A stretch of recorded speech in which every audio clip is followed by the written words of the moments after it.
I'm Jasper, you're watching Buckle Up, and this is a 2003 Smart Roadster. Well, to be more precise, it's actually my 2003 Smart Roadster. And in this video, I'm going to go through 5 things I love and 5 things that I hate about my car.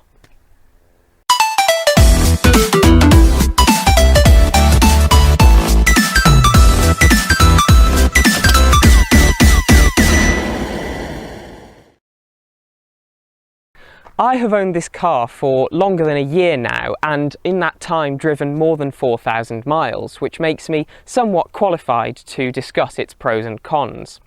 Just to be clear, this is not a review. My esteemed colleague reviewed one a while back. Now, the first thing I love about the car is actually one of the reasons why I bought it in the first place, and that is its styling. It has unique, sporty, flowing lines, especially on coupe models. It's not really like anything else you see on the road, and it also seems to have a great deal of personality about it. The first thing, however, that I hate is the electronics. As a German car designed around the turn of the century and then built in France, the electronics within this are needlessly complicated and somewhat fragile.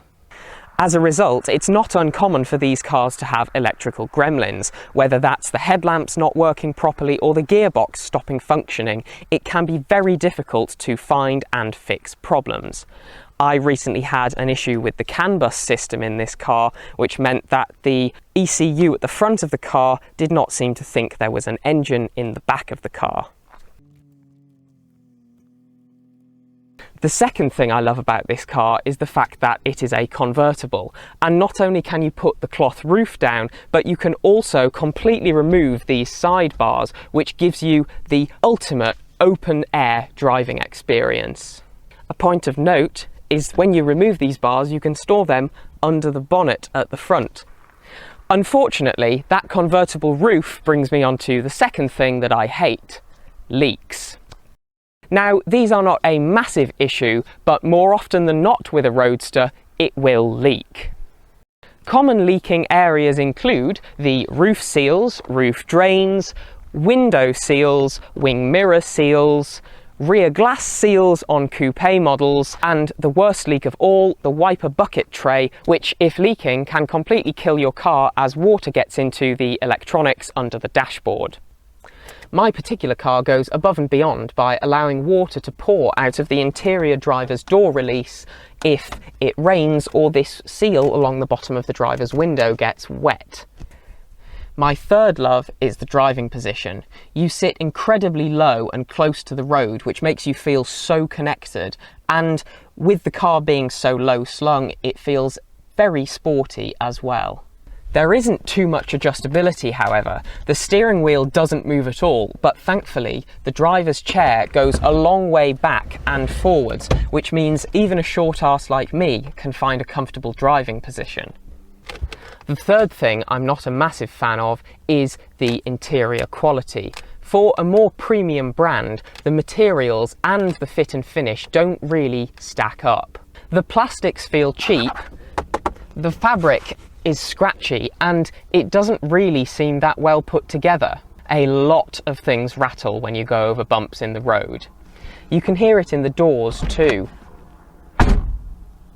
Not exactly premium.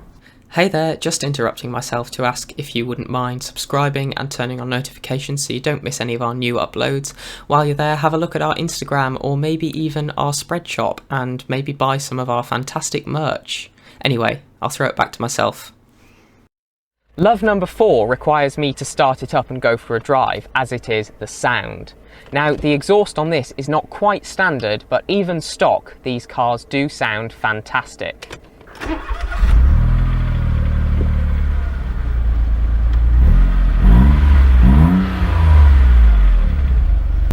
The engine sounds peppy with its eager little 3-pot thrum, and the whoosh you get from the turbo system is addictive.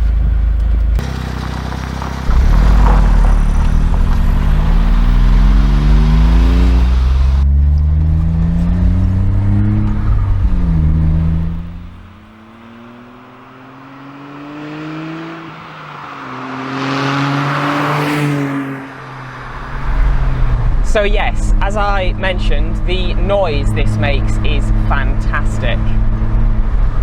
The peppy little 3-cylinder engine just eagerly revs away, and the whooshes and the noise of the turbo system is fantastic. Now I'm on a country road, I can talk about my two final hates. Now, I'm not a fan of the seats because while the bolsters are chunky enough, the leather on them is really low quality, and as a result I find myself sliding around more than I'd perhaps like to. The seats are comfortable enough for long journeys, but they just don't hold me as well as I'd like them to. My final hate is the steering wheel. Not the steering wheel. And that's because for such a small car, it is comically large. And the result of that is it makes you feel like doing town driving, you have to do far more work than you should because you have to turn quite a lot. The steering ratio is fantastic, but the actual size of the wheel does put a damper on the steering experience. Those final two hates, though, bring me to my fifth love about this car, and that is the handling and driving experience. Handling-wise, this car has got everything going for it. It's an incredibly light vehicle. The chassis is short and rigid, and it's got a wide track. The steering is incredibly direct, and while the steering wheel is quite large, you get an incredible amount of feedback from the road through to your hands. The weighting of the steering is perfect, and really, the whole experience is just fantastic. You couple that with the top-down experience and the fact that you can just carry far more speed into corners than you think you should be able to, and this driving experience really is hard to contend with.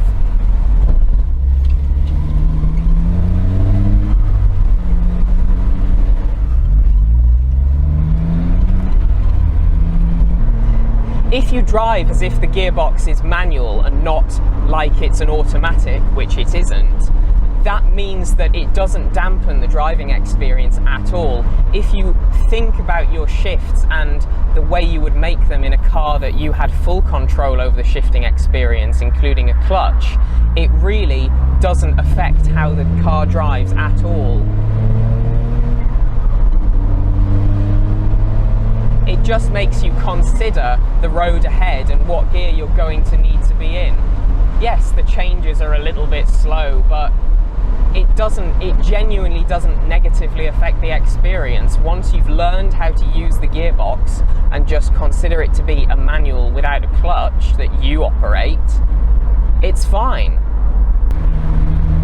The fast steering, peppy engine and sweet chassis really do come together to just make driving this car a joy. It's the perfect little B-road basher, and you can just thrash through the turns of twisty roads.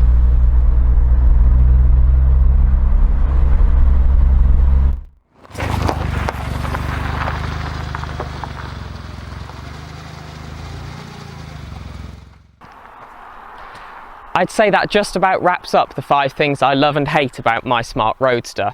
If you've enjoyed the video, please like, and please, if you aren't already, subscribe to the channel. Let us know what you think in the comments, and have a look at all of our social media links in the description.